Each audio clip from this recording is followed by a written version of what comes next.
Welcome to Gaia's Love, a podcast to guide you home into your human journey here on Earth.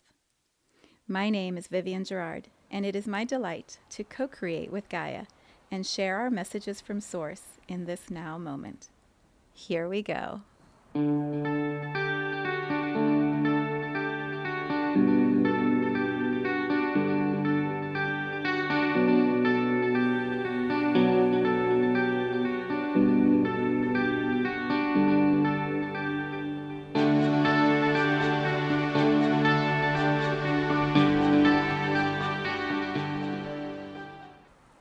Episode 480. It is a Friday in June here in Cincinnati. It's a beautiful summer sunshiny day outside. And it has been a month since I have been in this podcast space. So I arrive in this really blissful energy of dreams coming true, of magic and beauty and love and harmony and all the good feelings. And so I don't really have a specific outline or agenda for today. I'm just going to trust the stories and the nuggets that want to come through and share with you some of what I've been experiencing. I've had this realization this morning as I was meditating to prepare for the podcast, like, what is the point? What is the point of the podcast? What is the point of sharing the way I share my life in this space? And I had the image of Star Trek. I don't know if you've watched that. Star just shook the energy off. In Star Trek, when I was growing up, we watched some of those episodes, and he would do a log, a daily log, not a dog, a daily log, and record what was happening. And that was the image, the structure that I was feeling when I was tuning into, why am I doing this podcast? It's accountability for myself to show up and reflect on my life and look for the lessons and hold myself to my own standards of how I want to be and express myself in this life.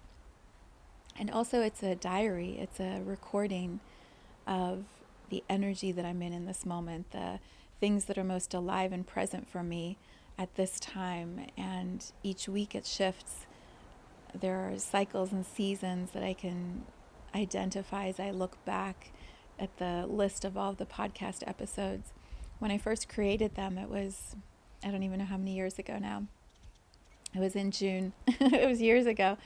And they were audio, and they were just short, 10, 15 minutes. I would go for a walk or run outside, and I would come back and I would share what I was feeling and read some poems or excerpts from my book, or record, some of the lyrics from songs and share them. And so it was just this way to invite others into the reality that I'm living, that I'm creating, and to share a frequency, which is why it's called Gaia's Love.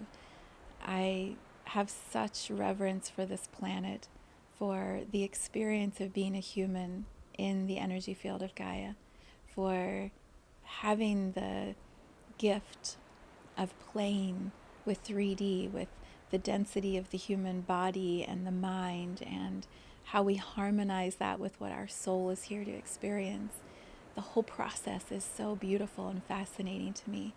And I can feel, like in every cell, I can feel the love that this planet has for the human experience. This immense awe and reverence that Gaia holds for souls who come and play in her energy field. And so Gaia's love to me is the womb, the energy that we as humans get to create in and dream in. And then there are these moments where dreams come true. And those moments are so highlighted, so precious, so brilliant, that they light up in different ways when we share them. And so my intention for today, for this podcast, is to be in this vibration with you and to share the feeling, the embodiment of a dream, a big dream for me coming true, and allow that to inspire you to light up your dreams in bigger ways, to light up your motivation to make your dreams come true in bigger ways. And then to remind us through living this experience, to remind us that the love of this planet is what allows us to even have the experience in the first place. That the love of Gaia for creating and expressing and co-creating and generating new, it's a microcosm. Gaia is like a microcosm of the soul's experience in the universe, of being birthed from source and coming into existence and then choosing where to play and then coming to play here on Gaia. Like, we have this microcosm in Gaia of the whole spectrum of being the infinite here in the finite. So my intention is to share all of that, and as I describe my dreams coming true, to tap in a bigger, brighter way your remembering of your dreams, that you get more inspired to hold them, feed them, fuel them, and then manifest them. Because actually living it, the dream coming true, living it is so good. It's so much better. It's so much bigger than the dream in the dream state. Like, the dream manifested and being lived is exponentially more fun. But often we have to have the dream first before we can manifest it. I mean, maybe there's a reality where you just are living the dreams before they're even dreamed, but I haven't created that yet. Maybe that's next level for me, for all of us. So settle in. I don't know how long I'll go. I'm going to share it as it flows through and trust the way that the stories want to come. So what is the dream that I'm going to be describing? Well, it started a long time ago, like in my 20s. I don't even know the first calendar I bought, but I remember seeing this calendar of Greece, and it had pictures of white buildings with blue domes and ocean in the background, and it was just so gorgeous and so different from what I was seeing and experiencing in Cincinnati, Ohio as a young mom. And so I would always pick those calendars and put them on the wall and put all of our family schedules of, games and school and events and work. And I would keep track of all that on this calendar. And every day I would see these beautiful pictures of Greece. And so it was in my subconscious for a long time. I ended up getting a divorce, moving through a whole bunch of my own healing and growth and spiritual awakening, working full-time where before I'd been a stay-at-home mom with my children, and then remarried, and we bought a house, and we were fixing up different parts of the house and expanding, and my children were growing and in high school and then in college. And so Greece was always this fantasy trip, this dream trip. One day we would get to Greece when there was more time and more money and more space. And most of the vacations we took were beautiful vacations, but they were within the United States or maybe to Mexico. So, or Costa Rica. So, yeah, we did a lot of repairs on our house, my husband and I, by choice. We really wanted to expand it and make it even more beautiful than it already was when we bought it. We put in a pool, and then we had to renovate the driveway and retaining walls and just endless projects. And so Greece just remained this sort of thing, this one day we'll go. And then last year we had a conversation, my husband and I, about replacing the windows. And I said, I don't want to talk about replacing the windows until we've done some traveling. Like, I really feel like it's time for us to travel and go to new places and have new experiences, which, is the energy of a window, right? To look out and see something new and something different.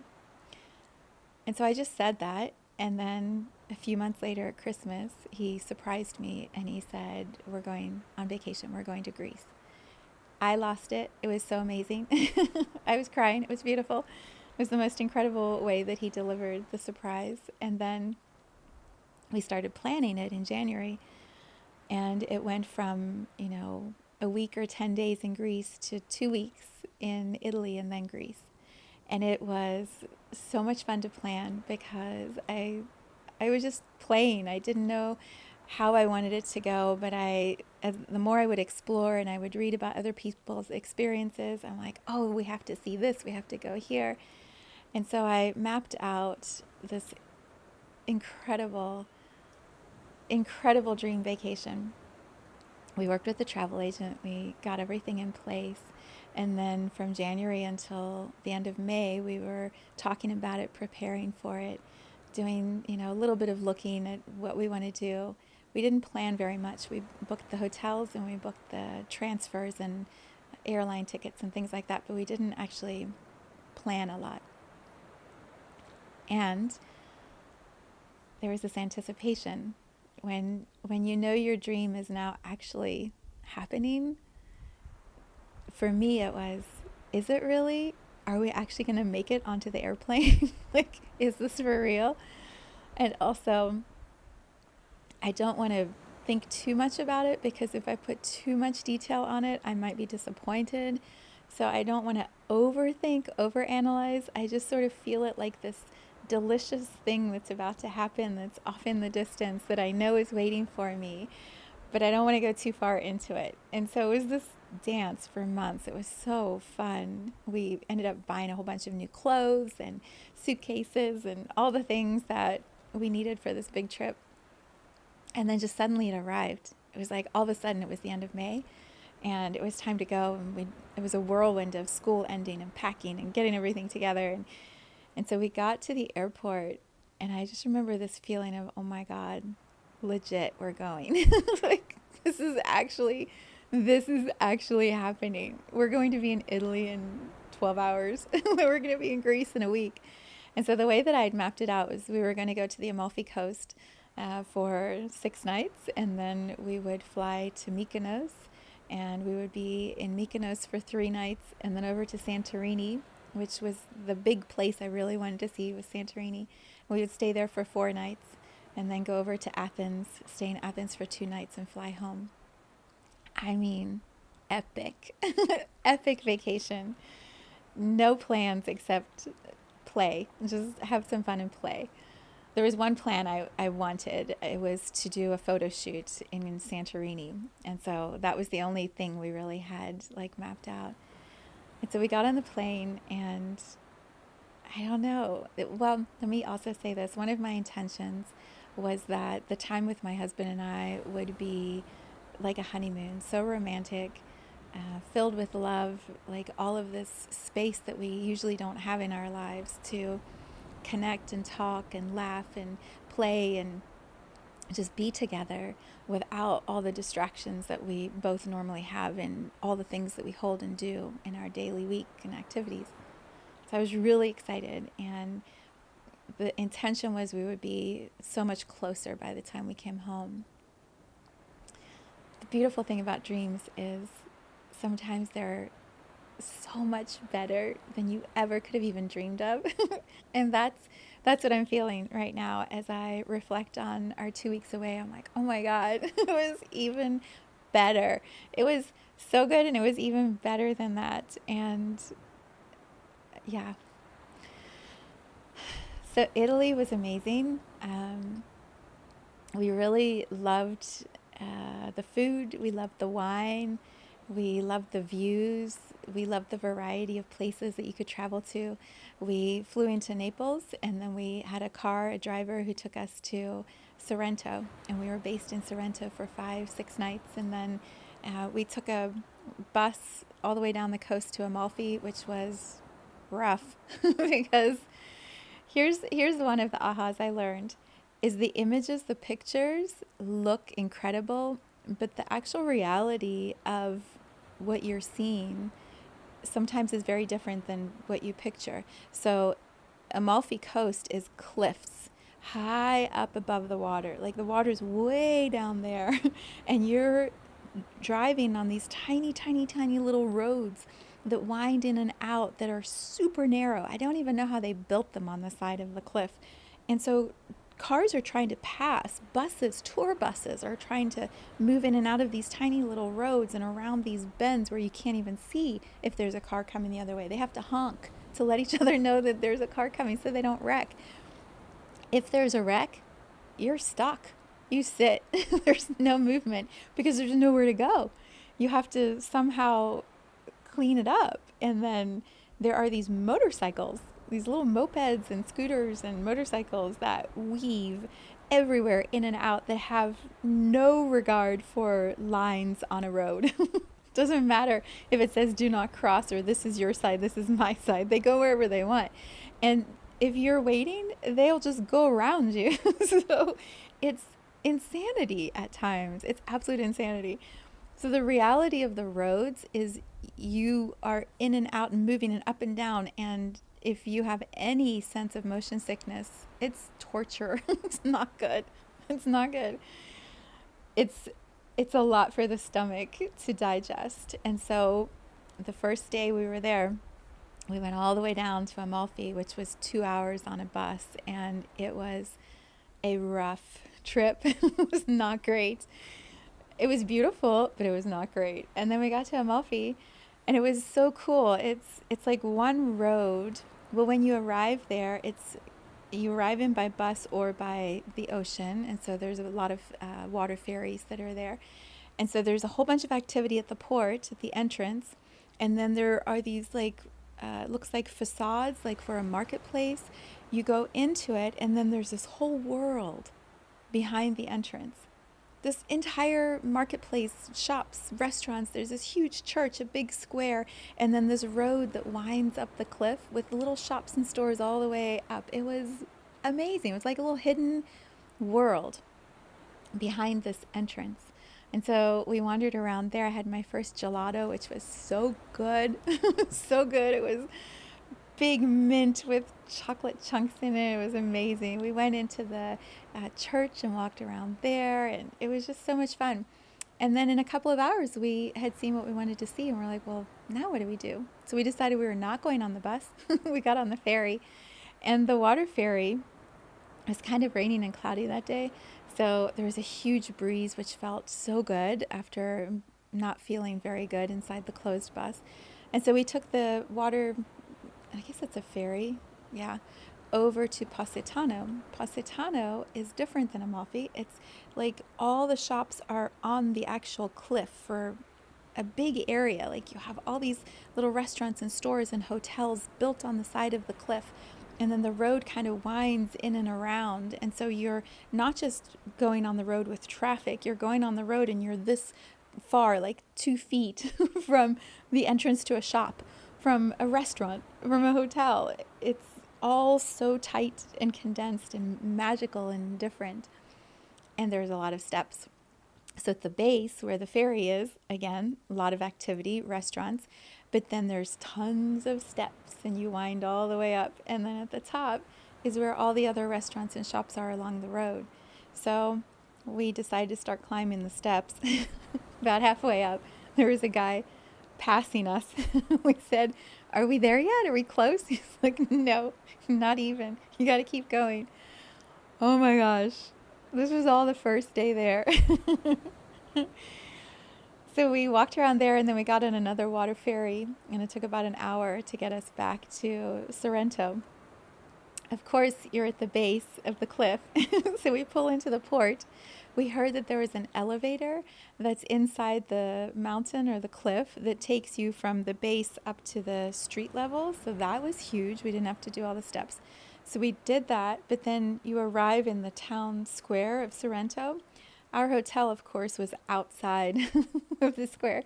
So it took us 15, 20 minutes to walk up hills and steps to our hotel.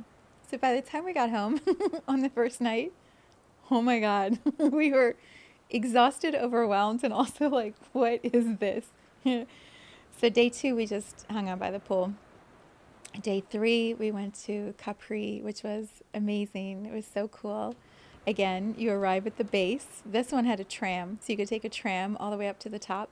And then the top of, it's Capri, I was told, not Capri. Capri. All the little shops are in there, and so you can wander around and see like Gucci and Prada and little homemade stores and restaurants. It was amazing. And then we found a tiny little beach at the bottom when we were done with all of our walking around. tiny little beach at the bottom where they rent beach chairs. And so we just laid there and had some drinks and listened to the ocean and talked. And it was so much fun. Took a ferry back, had dinner. I think the next day we hung by the pool again. It was like a lot of movement, a lot of rest, a lot of movement, a lot of rest. And then the next day we went to a little island called Ischia. This was really cool. So Ischia is closer to Naples. I think it was like maybe an hour and a half for the ferry. Gorgeous little island. And then so we had heard about this place we wanted to visit called Poseidon something. I forget the exact name. But you take this bus all the way back, and it's like a park and a thing that you pay an entrance fee to go into. And then in the park, they had taken the natural hot springs and they built like pools or areas that you can sit in. And I think there's 16 of them, and they are spaced all along the cliff. So you go from the top all the way down. And I believe it's the coolest temperature at the top and then the hottest temperature at the bottom, or the other way around. But you go from pool to pool, and the temperature either increases or decreases like a little bit more each time. And so it's this meditative experience of moving through the pools. We didn't do it in order because we didn't have enough time. So we kind of skipped and hopped around. But it was beautiful. And then they have all these beach chairs set out on the beach. And so when you're done with the pools, you go and you lay by the ocean or walk in the ocean. It was so beautiful. It was so beautiful. So then I guess this is what I'm sharing, is like what dreams come true feels like and looks like. So we went back to our hotel and decided we wanted to do a little laundry because we still had another week in Greece.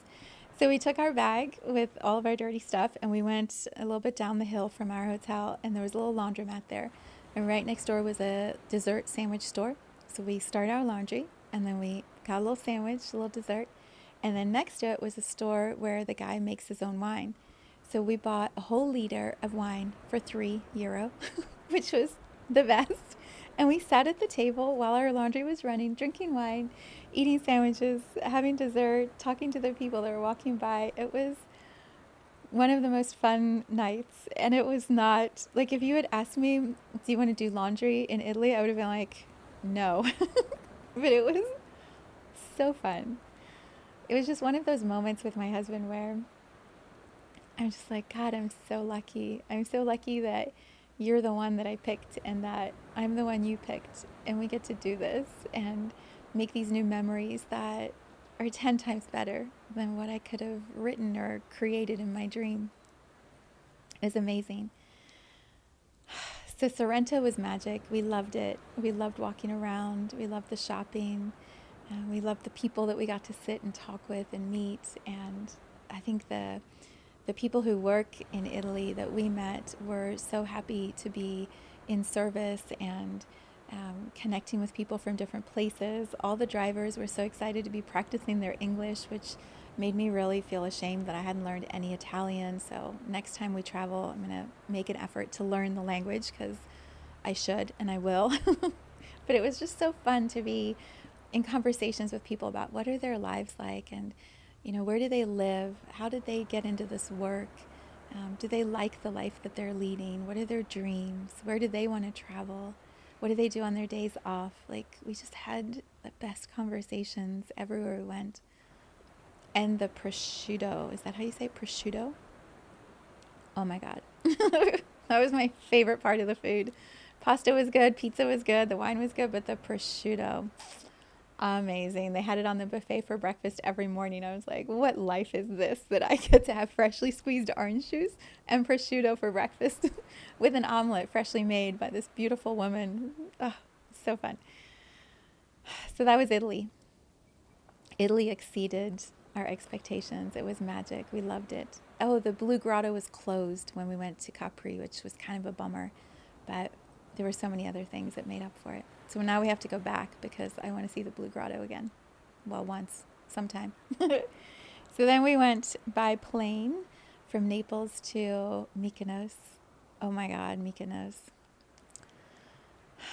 We stayed at this little place called Patino's Beach Resort, and When we arrived there, we stayed at the Hilton in Sorrento, which was gorgeous. Or yeah, in Sorrento, which was gorgeous. But it was definitely a big chain hotel. When we got to Patino's Beach Resort, it was this little place at the end of a road in a little bay, right? I mean, ocean beach right there. And you walk up into the pool area and the reception desk. And then we went up a couple steps, and she opened the door to our room. And you walk in, and it's all white and beautiful. And we walk through to this little balcony, and here's the ocean and the bay out in front of us, and the pool underneath, and the beach chairs. The music's playing. I posted a video in my story, which maybe I'll make into a reel on Instagram. It was so gorgeous. As she walked us into the room, my heart just went, and I ended up giving the woman a hug. And she was, when people aren't expecting a hug, I was like, "Can I give you a hug?" She kind of looked at me. I hugged her. I'm like, "Thank you. I love this so much." And she sort of stepped back and was like, "You're welcome." It was it was amazing. It was better than it looked in the pictures. The hotel was smaller than we expected, but it was gorgeous. The location was perfect. We just loved it. It was amazing. So we got wine that first night. There was a storm coming in, and no one was sitting by the pool. So we had some dinner, and then we got in the ocean, and then we got some wine, and we just sat and watched the storm roll in and drank wine and listened to music on my phone and just talked, my husband and I. It was one of my favorite moments of our trip. It was just the most beautiful heart moment with the ocean and the wind and the white buildings everywhere. It was, you can feel it. It was so good. It was so good. And the next day, I think we just laid on beach chairs and enjoyed being where we were. And then we decided to rent ATVs. I think that was the next day we did that. We rented ATVs, one ATV, and we drove from beach to beach. We got it that night of the second day we were there. We got the ATV in the late afternoon, and we drove up to the lighthouse in Mykonos, which is way up on these cliffs. And from the lighthouse, you can see all the way around, because Mykonos isn't a very long island in Greece. It's more compact. You could see everywhere. It was the most beautiful experience. And we just drove around on the ATV, and then I think we went into town that night. I can't remember. Maybe we just ate at the hotel. But the next day, we drove around on the ATV and went to all of the different beaches. Some of the beaches, there was nobody there, because we looked on the map. I think there's 30-something beaches in Mykonos. Some of the beaches you have to pay because people own the land, and so then they, usually hotels, they rent out beach chairs, and you have to pay in order to access that part of the beach.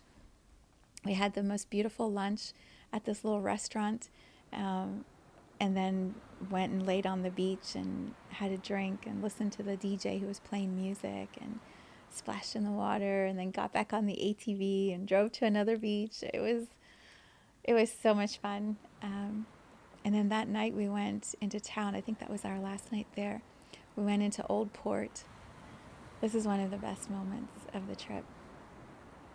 So I love that I'm giving you the whole entire thing, but it also feels so good to record it into my diary so that I can come back and tap into this at some point in the future and feel this moment again, So we got dressed up, which is kind of ridiculous in Mykonos. It's really windy. It's known as the windy island, but I didn't know that. It's really windy.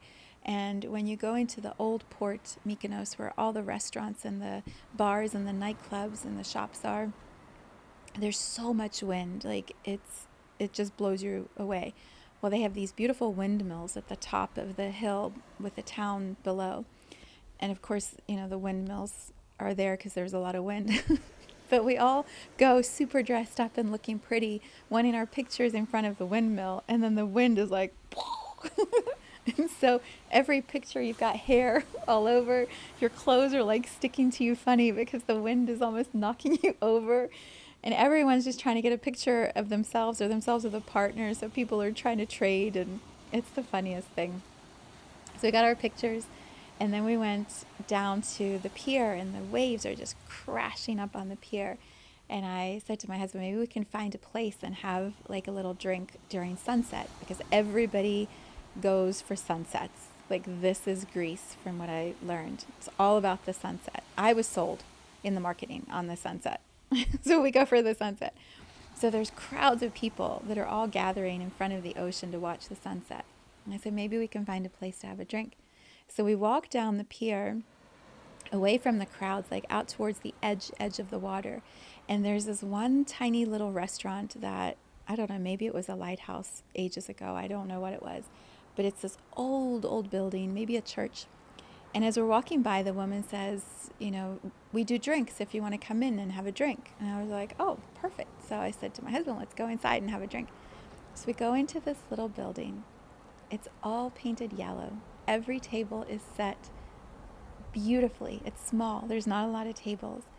And over on the corner, so you walk in, the sunset would be in front of you, like over the edge of the building.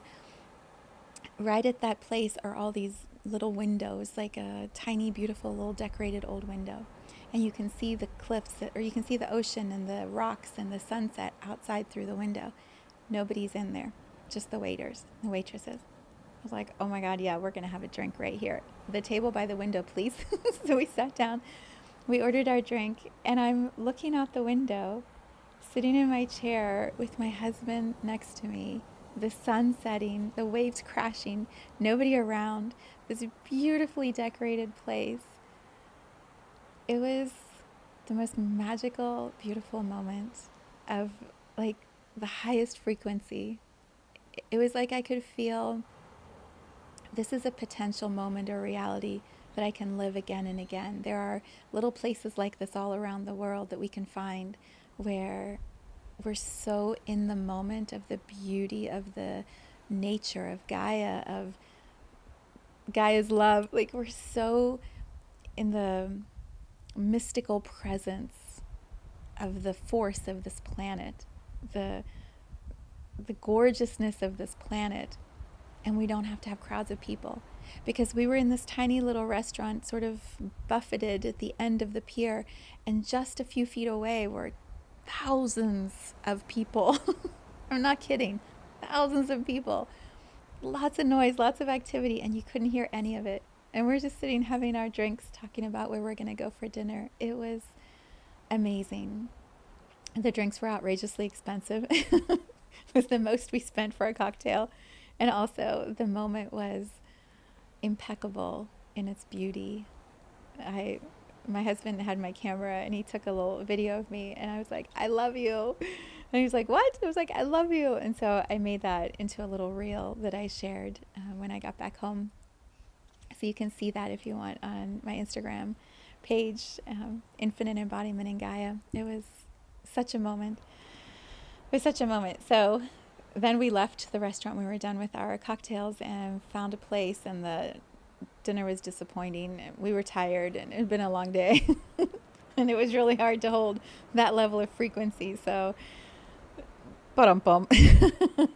And then we went back to our hotel and had breakfast. And I think the next day is when we left for Santorini.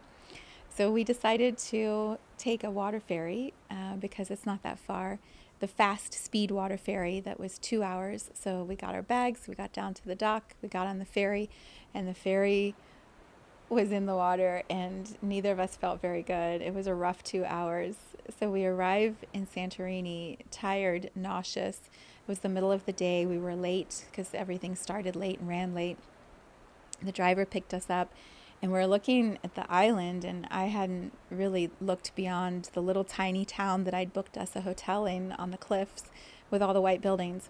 But it's basically a volcano. So there's no green, there's no trees, there's no lush beaches, which I also hadn't researched much about. So we arrive in this hot place, not feeling great. We drive with the driver to this little area where everybody gets dropped off and picked up in that area of Oia. Ia is how you say it, but it's spelled Oia. It's the town that is in all the calendar pictures, and it's famous for its sunsets. not for its beaches, not for its spaciousness. It's famous for its sunsets. And we get there, and the driver says someone's going to come up and meet you to get your luggage because it's a long way down and there's a lot of steps you'll have to go through. So they'll carry your luggage for you.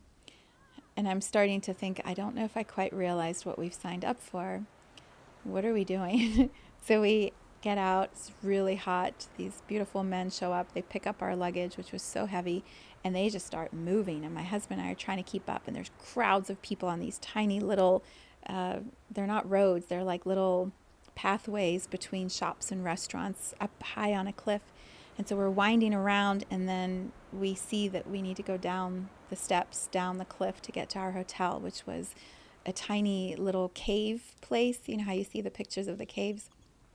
We were going to go down this tiny little cliff to the caves, and we were booked for a hotel, a room there, a cave room, gorgeous in the pictures, amazing. But we're starting to follow these guys down all these steps and winding around, and I slid just a little bit, which really freaked me out. I don't like heights. I get sort of panicky when there's a lot of people in tight spaces, and so then I slipped and almost fell, and it was just not great.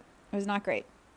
And so we finally make it to the area off the main steps going down to the port, and we go down the little steps towards our hotel.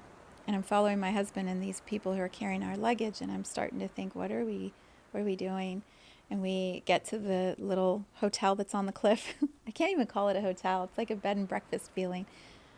And the guy starts, telling us all the things we need to know about staying there and where we can find what we need and how to get up and down. And I'm getting a little anxious.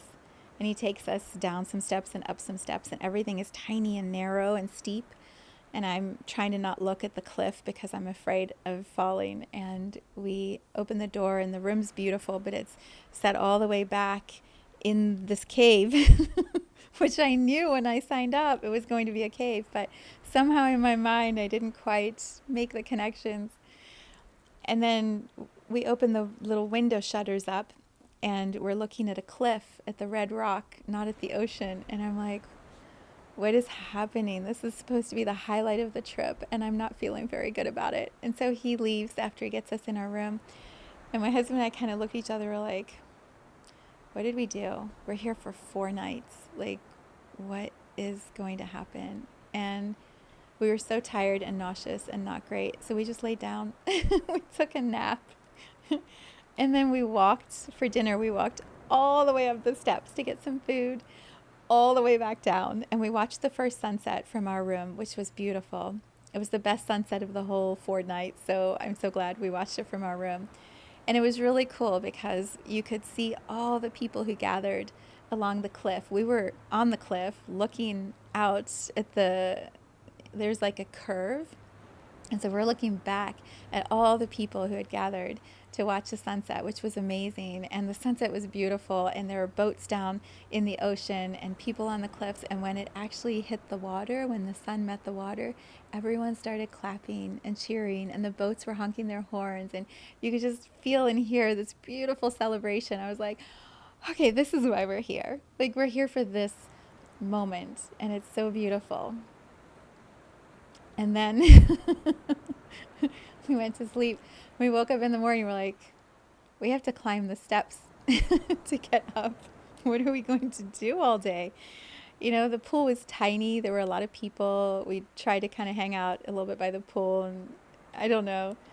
So we walked all the way up the steps. It was super hot. And then a cruise ship must have dropped off a lot of people. And so everybody suddenly arrived, and it got really congested and you couldn't quite walk. And so we decided, what are we going to do? We're going to leave the cliff. We're going to go to the black sand beach. So we hired a taxi and drove out to the black sand beach, and we're like, okay, this is actually what we want from our experience in Greece. We want to be in the ocean. We want to be in the sunshine and feel the beauty of this place. We don't really want to be in the crowds of people. And that was probably the hardest part of the trip. I've tried to explain it to my husband. I said, I feel like I had this dream of what it would be, and then I'm here, and the dream isn't actually what I thought it would be. And so I'm just trying to reconcile my mind that the image I had isn't actually the reality. It's something I've held for so long as this paradise or this beautiful oasis of white and blue and sea and magic, and it's not actually that. It's dirty and messy and congested and hot, and I would rather be at the beach in the ocean than up on the cliff. And so how do you reconcile the disappointment in that part of the dream not being what you thought it was? And I think here's the energy philosophy part. I think for many of us, we hold dreams in their perfection and their idealism. And then when we actually get to that level or accomplish that thing or get into that dream relationship or job or home or whatever the thing is that we've been wanting to manifest, and then we're in it, and there's still real life, there's still ups and downs and disappointments and stress and things aspects we don't like about the job or the home or the maintenance of the home or the maintenance of the relationship. The first time the person that is our dream partner disappoints us or doesn't meet the expectation we've been holding for them, there's that like, oh. So does the whole dream crash? Does it mean you weren't dreaming the right thing? Were you being too idealistic? These are a lot of the thoughts and the feelings that come up when we actually are at the place of manifesting the thing. I remember when I signed up for a year-long mentorship in the Alpha Femme experience. On one of the calls, maybe 6 months in, Melanie, the host of the program, said something like, I've had so many clients who've said to me, I've got this AFE experience up on my vision board. I can't wait to manifest it. I'm so excited to manifest it. And then they manifest it, they sign up for it, and they're months into the program, and they're like, oh God, there's the payment for the month again. Now I have to pay this payment for the month. And the thing they've been dreaming of manifesting, that they manifested, they now are suddenly like, and that's what I was feeling in Santorini. I'm like, how could I have dreamed of this all this time? And then it's not what I thought it was going to be. Like, what do you do with that feeling? And you're there and you don't want to miss the opportunity or screw up the experience or, like you're in it and you still want to make the best of what it is, even if it's not what you thought it was going to be. And so my husband and I had some beautiful conversations. We ended up just making it so much fun and laughing and playing, and it ended up being amazing, but it wasn't what we thought or what I thought that it would be. So yeah, second day we left, we went to the beach. And then the next day I had talked about this photo shoot that I wanted to do. It's called a flying dress photo shoot. I didn't know about it until I found out that we were going to Greece for sure. And my friend said, you've got to go to this Facebook group called Girls Love Travel. And there's all kinds of tips and people will give you some ideas of where to go and what to do. So if you're traveling, Girls Love Travel is a great Facebook group. So I go to the Facebook group, and one of the first things I see when I pull up Greece is this flying dress photo shoot, which my friend had told me about, but I hadn't heard of. Oh my gosh, it's amazing. In Santorini.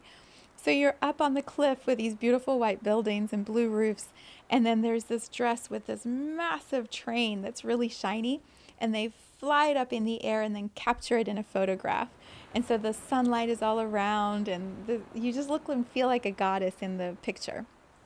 I was like, I'm going to do that. And sometimes they do it with partners. So you do like a couple's photo shoot or a honeymoon anniversary photo shoot. So we signed up to do it on the second or third day that we were in Santorini. So we spent most of the day just kind of hanging out, sleeping in by the pool, not wanting to go up and down the cliffs too many times because it's so hard and hot and exhausting and your legs burn. So we get ready, we take the bus into Fira, which is the capital, the small little town, a couple towns over from where we were staying. And the woman had said, meet us at the hotel and I'll have the dress with me and we'll change in the parking lot and then we'll go do the pictures. It'll take an hour. And I was like, meet you in the parking lot and change my clothes in the parking lot? Okay. So we get there. We're a little not sure. Is it kind of going to be a sketchy thing? Like, what is this? And this woman named Natasha shows up with her brother, who's her assistant. The dress all wrapped up in a little package. And so we go off into a little corner and she covers everything. I put the dress on over my dress and then slide my dress off. So I was totally fine changing. It was this deep royal blue and it had like a halter top and she winds all these fabrics around. And then it was amazing. As soon as I put on, I'm like, oh, I feel like a goddess. Like I feel like this incredible, beautiful human who is just so excited to be in this place of my dreams. And so we walked off and started in an hour. She took us through 10, I think, different locations. She had pictures of me by myself, some with me and my husband. There was one video she took, it was really short, where I was just holding the dress and she was behind me and I was running down this little straight thing, this pathway, and the dress was just flying behind me. It was the most amazing experience. We had the best time. She was telling me all about how she built her business and the way she does her work and how this was her dream for years, was to be in the energy of this goddess feeling. She was like, I always wanted to be Miss Universe. And then when I realized I wasn't going to be Miss Universe, I just wanted the dresses and the experience of being like Miss Universe. She said, so when COVID happened, she started making these dresses for herself and taking pictures, and then people saw them. And then they wanted to have the experience, and then people were paying her to do the pictures. And so she uses her iPhone, and she just takes 200 pictures in 1 hour. The exchange is €250, and you have this epic experience. It was one of the highlights of our trip. We had so much fun. So that was that night. I posted a video on my Instagram of me running, holding the dress, and I can't wait to share more of the pictures. I might make that the cover for today's episode. It was magic. It was so much fun. And then we went to get dinner and went back to the hotel. I think we went to the Black Sand Beach the next day, and then we packed everything up, and the next day after that we flew to Athens, which was so fun. We went into, our hotel was right by the Acropolis, and so at night you could sit on the rooftop bar of the hotel and the Acropolis was all lit up. Oh, it's amazing. It was so beautiful. And we went to this little area, I think it's called Pianca, Praca. I forget the exact name. I should have looked it up. But it's a whole area with, like, again, little cobblestone streets and lots of tiny stores and restaurants and trees. And it was just beautiful. And so we sat down at this restaurant. Well, this is a cute story. We were standing at the entrance to that kind of Acropolis markety, touristy area, and we're kind of looking around like we don't know where to go and what to do. And this little old man is walking by us and he says, are you thinking of eating over there? And we're like, we don't know where to eat. And he's like, this is the tourist area, follow me, come follow me, I'll show you the best restaurant in Athens, come follow me. So we start walking, following this little old man. It was so sweet. And he takes us back through a little residential area, and then he brings us up this side street and he says, here, this. And he's talking the whole time, and he's telling us about his granddaughter, Mariposa, I think was her name, Marigold, just chatting away. And so we come to this little restaurant, and he said, this is the place to eat. And he introduces us to the waiter, and the waiter has us sit down, and he waves, and off he goes. It was the best meal. Oh my God. We got a mixed grill. So it's this platter that's filled with like I think cut up steaks and sausages and pork and chicken and hamburger, and then there's French fries underneath and pita, and it was so good. We sat there and ate and drank wine and just had the best time. And then we walked around the little streets some more. Oh, it was so fun. And then the next day we had bought tickets to the Acropolis. We went at 8 o'clock in the morning. It was so hot, but it was so beautiful. So beautiful. It's huge. Like the whole complex is incredible, and the work they're doing to restore it and to help it hold its integrity so that future generations can come and see this beautiful structure. It was breathtaking. It was amazing. And then we got on a tour bus and just kind of drove around and saw the city and went back and took a nap. And then we went back out for dinner that night. And that was our trip. That was our dream trip. It was so good. The next morning we got up and we went to the airport and everything was on time. We had a flight that was 11 hours from Athens over to DC. And then when we arrived in DC, we didn't know if we'd have enough time for the connecting flight. So we had booked the later flight to Cincinnati. When we got there, there was just enough time that we were able to run from where we arrived down to where the plane was leaving, and we caught the earlier flight, which was 5 hours earlier, and our luggage made the flight. We didn't know until we got home that our luggage had actually flown with us. We thought we'd have to go back to the airport to pick it up, but we had the little tracker thing that my brother said to use inside our luggage. And so we arrive and our luggage is in the CBG airport. So we got an Uber and we were home that Saturday by 7 p.m. And there's something, this is the part I want to also make sure to mention.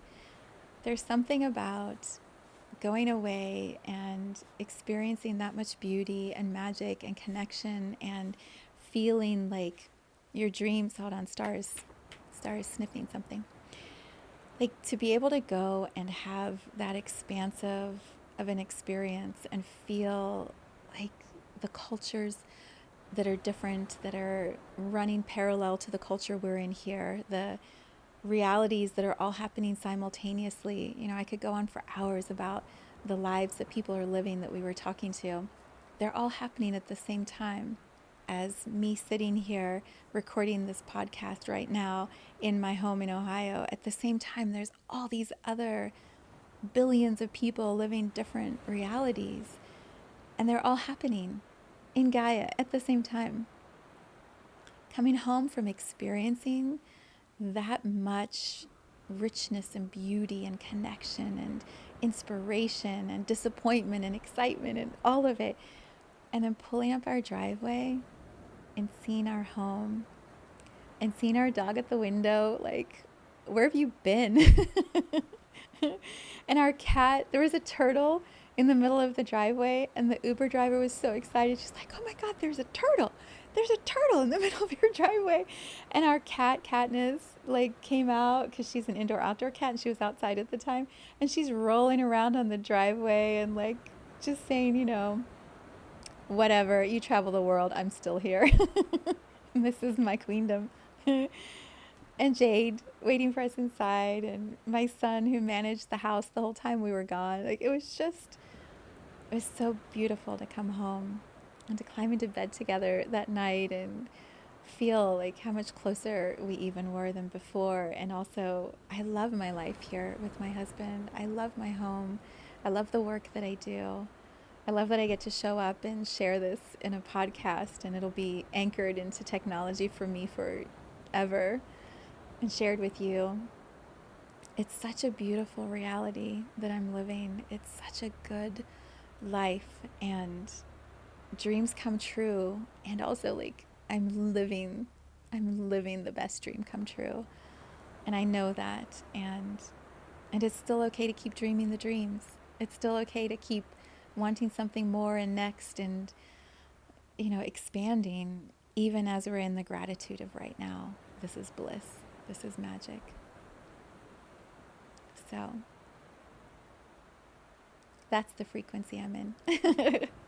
There's a lot to navigate being back home. You know, there's a lot of stuff to do and people to see and work to get done. And also I'm still just in the bliss of it. And my intention is that energy, that deep satisfaction and peacefulness and knowing, my friend Marjorie said, it's like you have this sureness about you, this surety that everything is exactly the way you've been seeing it and it's all happening. She said, I feel that in you and I can feel that in myself. Like there's a depth that is in me, an embodiment that is even deeper than before.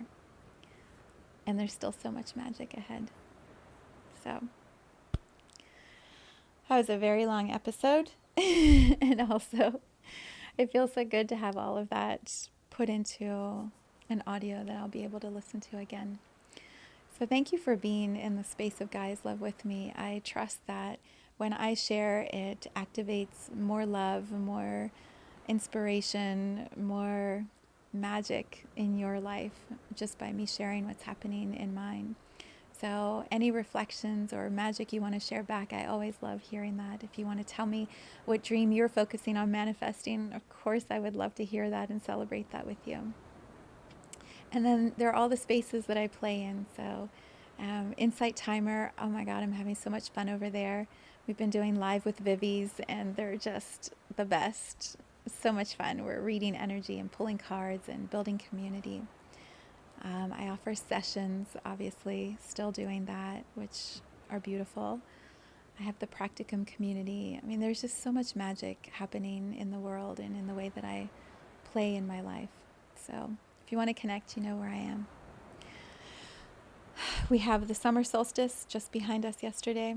We have a full moon in Capricorn, I think tonight or tomorrow, followed by another full moon in Capricorn in 1 month. So we are moving through a portal again right now, moving towards the Lion's Gate, moving towards Pluto going back into Capricorn in September, and then moving into Aquarius in November. It is an amazing time to be alive. All right, I wish you the most beautiful weekend, and I send you so much love. Thank you for being here with me. Thank you for tuning into this vibration of pure love.